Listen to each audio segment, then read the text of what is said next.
Good morning, everyone, and welcome back to another video with Brooklyn. How are you all doing this morning?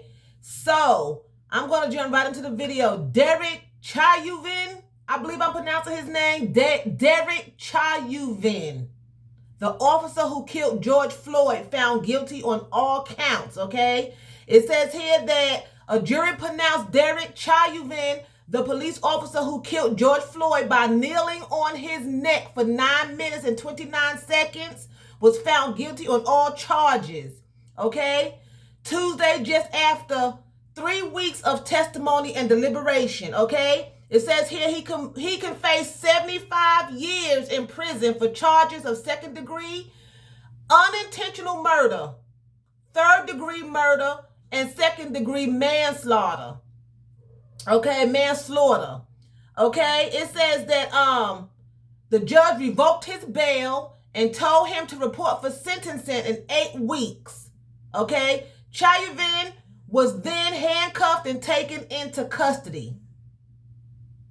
So he is like, he gone, he's locked down, okay? It says, following his sentence, prosecutors will set their attention against the other 3 officers who took part in the botched arrest. Okay, and they can face 40 years in prison, and their trial is set to begin on August 23rd.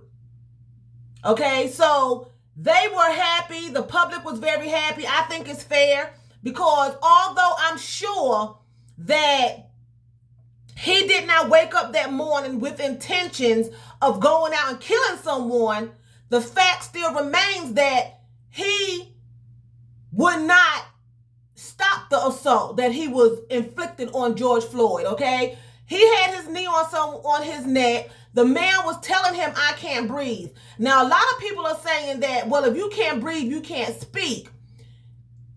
I have been in a situation where I was just playing, and when you're being tickled and held down on your stomach, you feel as though I can't breathe. You feel like, okay, I'm getting ready to lose my breath. I can't breathe.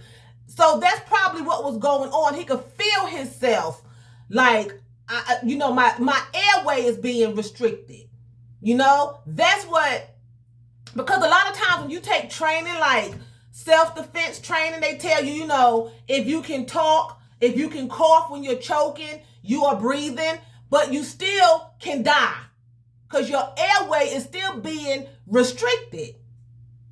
It's still being restricted. You can still die if someone is holding you. You can be screaming for help. I can't breathe. You can do that because you feel yourself struggling for air. And first of all, no one should be in that situation, but him being a police officer, he is there to make sure that the public is safe as well as the person that he's detaining.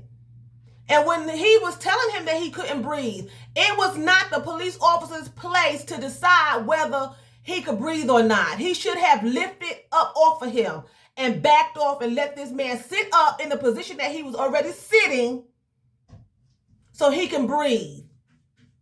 Okay? And another thing I want to point out too, they said that George Floyd was being arrested because he had a $20 counterfeit bill. That was the original complaint. He had a $20 bill that was counterfeit. Now, everyone knows that George Floyd was a bouncer at a nightclub, right? Bouncers get tips all the time from people who are patronizing the bar. They get tips. A lot of times they get paid in cash. That $20 bill could have been passed without him even knowing. Now, am I saying that happened? No, because I don't know how he got the $20 bill.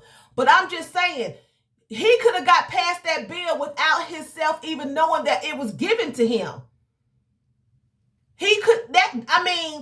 Especially if he's getting tips from customers or if he's getting paid in cash, someone could have gave the barkeeper a $20 counterfeit bill. A customer could have gave it to him. It could have traveled through different avenues and wind up in George Floyd's hand. And when he went to the store to spend it is when it got found out. That can happen to anyone. But to choke someone out over a $20 counterfeit bill is ridiculous when you have people out here pointing guns at police officers and holding people hostage and walking away without even being tased. You know, I'm glad that they were found guilty. If you are wrong, you should have a consequence. If you're right, you have a positive consequence. And if you're wrong, you have a consequence that you brought on for yourself. Okay? Every time a police officer I notice kills someone of color, they always try to put the victim at fault. Well, he had drugs in his system. Well, he was doing this. He tried to run. He tried to fight. He tried to do this. That still does not warrant you pulling a gun and shooting someone. Unless you feel like your life is in danger and you spot a weapon and they draw on you. And then a lot of times officers still don't shoot. They warn you, put the gun down before I shoot. These officers are shooting you without even saying, I have a weapon, I have a gun, I'ma shoot. Just like not the little boy, the young guy, Dante. Right. That officer in her video, not one time did she say, I have a gun, stop. She didn't say that. After she shot him, she said, oh, hell, I shot him. Which tells me that she knows that she knew she had a gun. If she would have tased him, she would have said, I tased him. So, you know, I'm glad with the outcome.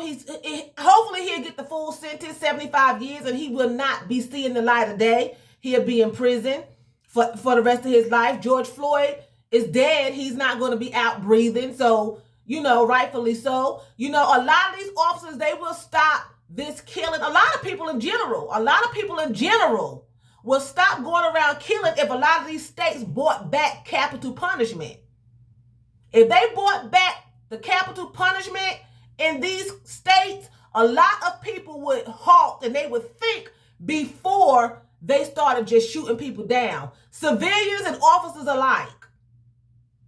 Because there are civilians out here that are just shooting people for no reason at all. And they need to be punished just as well. I'm not just pointing my fingers at officers. I'm just saying, anyone who's going out here killing for no good reason except for self-defense, if you cannot get yourself out of the situation and you're protecting yourself or your loved ones, if you're just out here shooting for no reason, killing people, choking them, whatever the case may be, then if they brought back capital punishment, people would think about that. They would be like, wait a minute, if I do this, I may die. A lot of people are doing this because they are not getting the time that they're supposed to get. A lot of police officers are not getting prosecuted. So they are continuing to commit these gruesome murders because that's exactly what it is. It's murder. It's homicide. It wasn't an accident. You know, they said unintentional because I don't think that he premeditated it. I don't think he went to the scene with that in his head. It just escalated and got out of hand. But do I believe that he had the right intentions? I don't think that he had the intentions of killing someone. I don't. But I don't think he had the right intentions when he approached the situation. I think that he had malice, and I think that he did not like George Floyd, and that's why he took it out on him, but it went too far. I'm not a police officer. I'm not a lawyer. I'm not a detective. So I'm just saying that's my opinion. We're all entitled to our opinion. I believe that he had some dislike for George Floyd, disdain, and this was his chance to inflict it and show it, but it went too far. And he did not believe that George Floyd couldn't breathe, so he continued to inflict this pain and which cost him his life because he wanted to show that he had the power.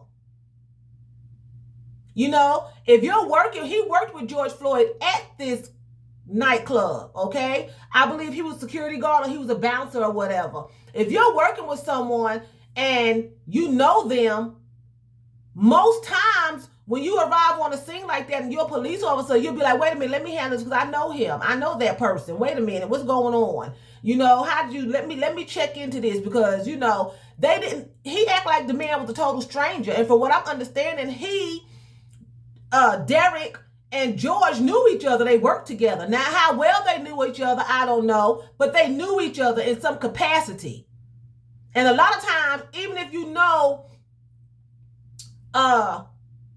like one time I used to work in a department store and I needed to get my social security card. Okay, I couldn't find my social security card. The security guard there, we knew each other in passing because I worked there and he worked there. I did not know that he worked at the Social Security office full time. So when I went to the Social Security office to apply for a Social Security card, he let me skip in line because he knew I worked for him. He was like, wait a minute, come up here for a minute. And he put me on first and filled out my applications and everything. People were waiting in the lobby, but he pulled me up because he knew me. So what I'm saying is, even though we didn't know each other well, a lot of times when you work with somebody, you just afford them that courtesy. You know? So that's why I'm saying I feel that he had some kind of vendetta and disdain for George Floyd because he acted as though he had never seen him in his life, and it come out that he did know him in some kind of capacity.